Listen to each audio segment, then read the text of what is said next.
Hello and welcome to Talk 11 on the Sermon on the Mount Digging Deeper series. This week we're looking at God's law for the righteous, following up from what we were talking about last time. So in Exodus 24 verse 3 we are told, Moses told the people all the Lord's words and laws. They responded with one voice, everything the Lord has said we will do. God told the people that if they followed the laws, then he would be their God. We continue to look at the 6 key aspects of the way of living in relation to the law that Jesus tells us leads to righteousness and blessing. We see how the Israelites following the Exodus should have been living, and we know from the Old Testament that they did not live like that. Jeremiah 5 Verse 3 explains, But these people have stubborn and rebellious hearts. They have turned aside and gone away. We see why a new covenant is needed to be implemented in the lives of believers and how the heart was to become the centre of the feeling, thinking and actions. In all his examples, by quoting the law and immediately following it up with, But I say, we see that Jesus is interpreting the law as it should be and that it should be locked in our hearts. With the new covenant, obedience to the laws themselves is no longer the key to entry into the kingdom of heaven. Having considered murder last time, let's move on and look at the other 5 exegeses, all pointing to how we should implement the law in our hearts and our lives. The second example Jesus takes is the 7th commandment, dealing with adultery. He again brings out what is implied in the Mosaic commands, showing how it differed from the strictly literal and legalistic interpretation of the scribes. God's demands in these matters are far more comprehensive and exacting than the current interpretations of the scribes.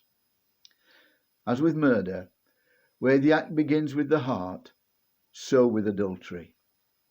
As John Stott describes it, deeds of shame are preceded by fantasies of shame, and the inflaming of the imagination is preceded by the indiscipline of the eye. Jesus shows that the issue is far more than action. The issue is like murder, one that stems from the heart. We should not be led to think that Jesus is introducing new levels of law, equating thought with action. He is not equating adultery with lust any more than anger with murder, but pointing out that lust can lead to adultery just as anger leads to murder, and therefore all needs to be controlled. There was a time when some people took literally Jesus' comments here about the eye and the hand, but thankfully the Council of Nicaea in 325 AD expressly prohibited castration and such behaviours of self-mutilation. Yet greater righteousness requires that we take radical action to avoid falling into sin. But that does not mean removing the eye or the hand. Exaggerated examples Jesus used for impact. What Jesus is saying is that we need to remove the root cause of the problem. Don't read those books. Don't look at those pictures. Don't watch those films. And even don't associate with those people who would lead you astray. To look on a woman or a man with lust is not righteous. Jesus is pointing out it is the intent, not just the action, that needs dealing with, as he looks for a greater righteousness in God's people. There is nothing in the Bible to suggest that sexual attraction is wrong. Look at the Song of Songs or Proverbs 31, for example. But lust is wrong, and the look becomes lust when it moves from appreciation to a desire for sexual possession.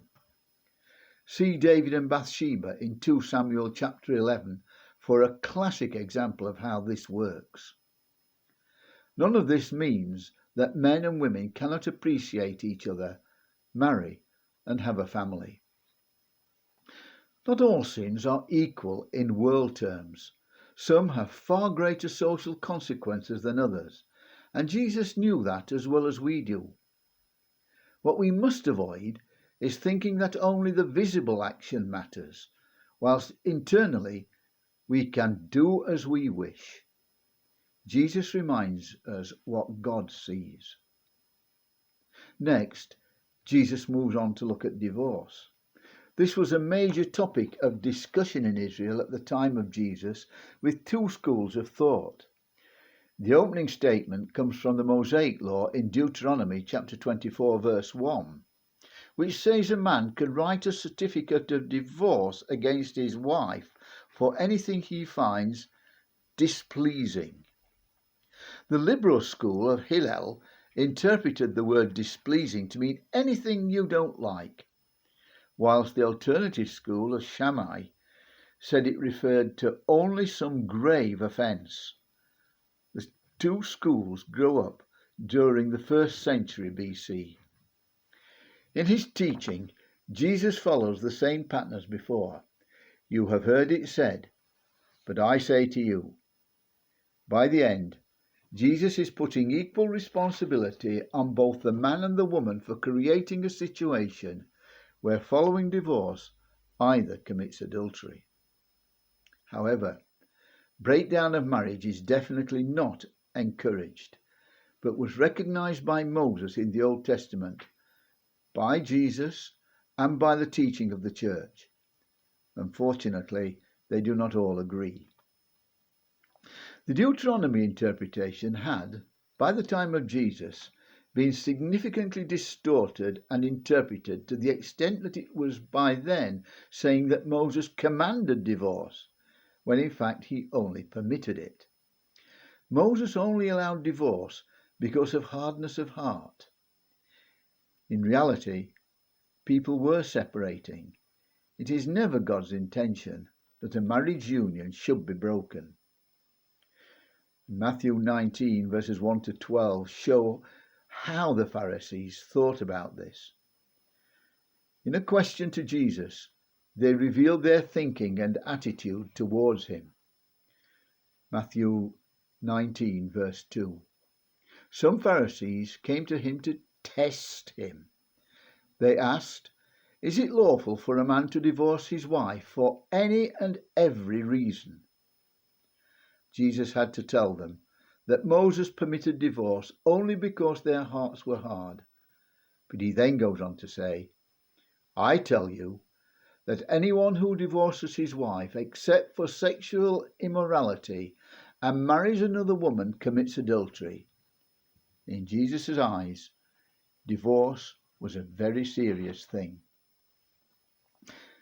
What about oaths and promises, which is the next topic Jesus deals with, another of the 10 Commandments?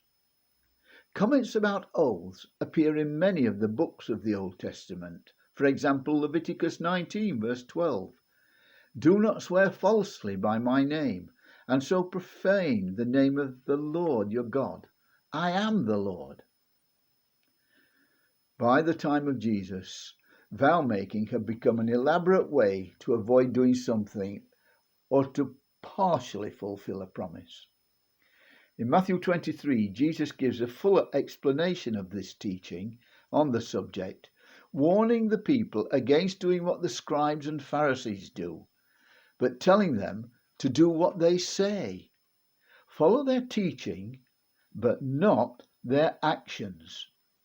In Matthew 23, he uses strong, persuasive images to show that the Pharisaic way was not the way of making vows and living in the world according to God's nature. It is not greater righteousness.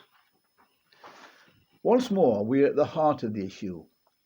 People are being deceitful, trying to get out of what they vow, and planning to do so as they were actually making the vow. And this is why Jesus finishes with this: "Let your yes be yes, and your no be no." Jesus once again is showing that the heart is the way to righteousness.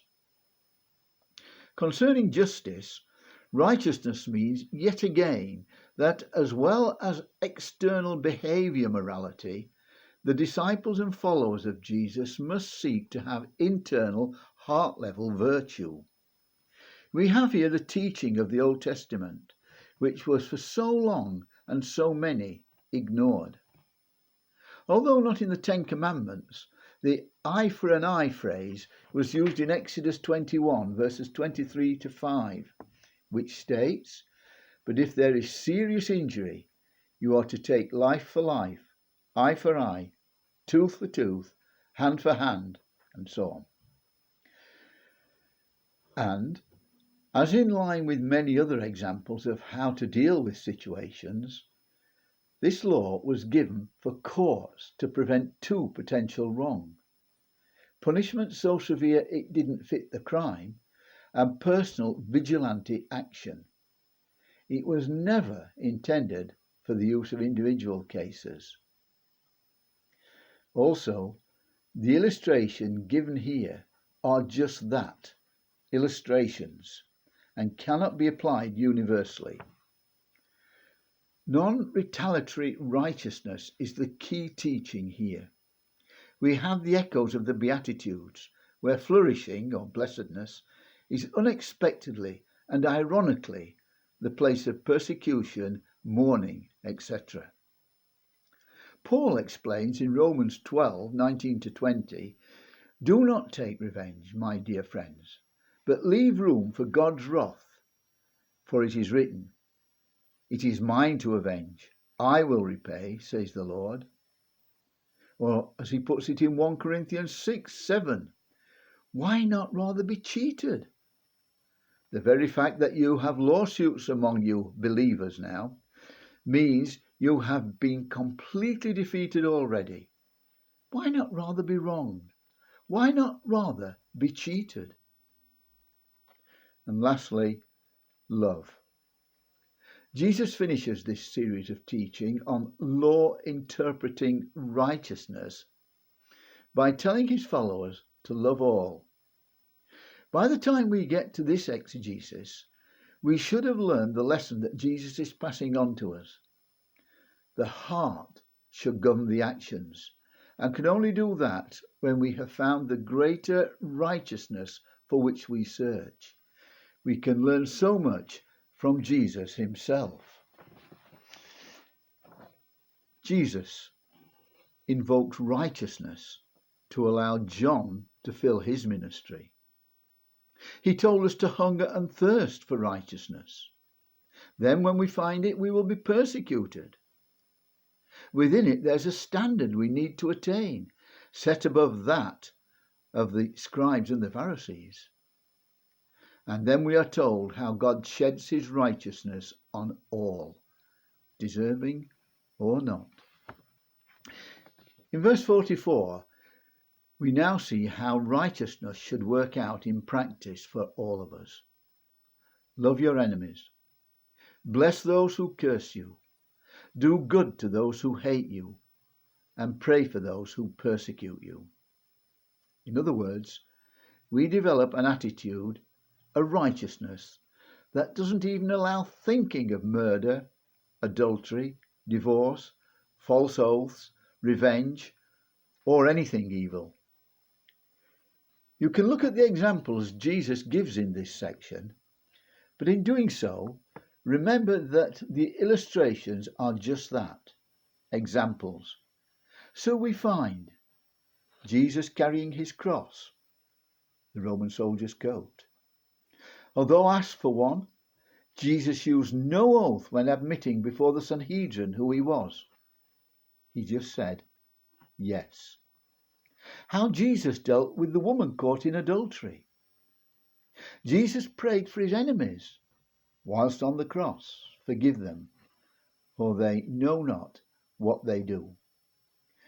Greater righteousness may be something we do not fully achieve, but it is certainly something we should be constantly hungering and thirsting for.